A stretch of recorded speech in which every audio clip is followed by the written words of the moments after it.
For people who've had hair loss caused by autoimmune disease, we have had people regrow their hair. I mean, if you saw a video by someone named Nina, she was completely bald when she joined our rapid recovery group, and she had a full head of fuzz by the time it ended. And now on Instagram, you can see she's got hair like mine.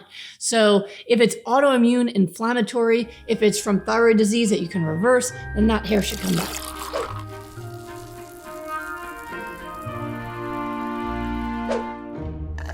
Can this help with alopecia? So yes, alopecia is a complicated issue. I was just writing about this on Smoothie Shred where, somebody was saying how her hair is falling out and someone else is saying, well, why doesn't Dr. G talk about this more? And it's a hard thing to comment on with alopecia because there's so many causes of it. So alopecia or hair loss can be caused by autoimmune disease. It can be caused by genetics, male pattern baldness, for example, that's genetically wired in.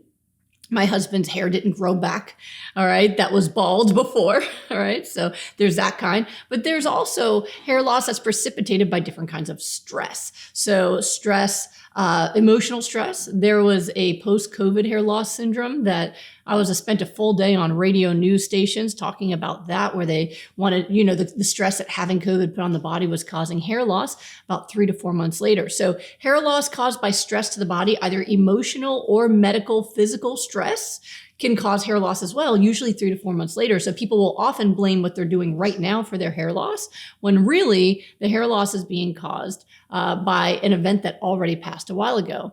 Now, the other thing that can cause hair loss is low thyroid function, right? So if you're hypothyroid, either because you actually stopped taking iodine, you stopped using salt or iodized salt at the same time that you started to do hypernourishment, then you might actually be losing hair because your thyroid isn't getting what it needs from its iodine rather than from what you think. So oftentimes when people have hair loss, it's not from what they think it's from.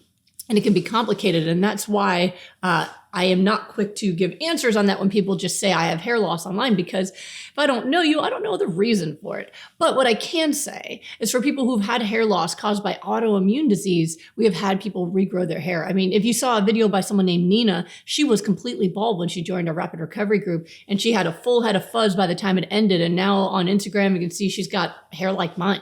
So if it's autoimmune, inflammatory, if it's from thyroid disease that you can reverse, then that hair should come back. If it's from stress, you got to deal with that stress, right? So is it from the stress that was months ago that you're now healing from? Is it ongoing stress?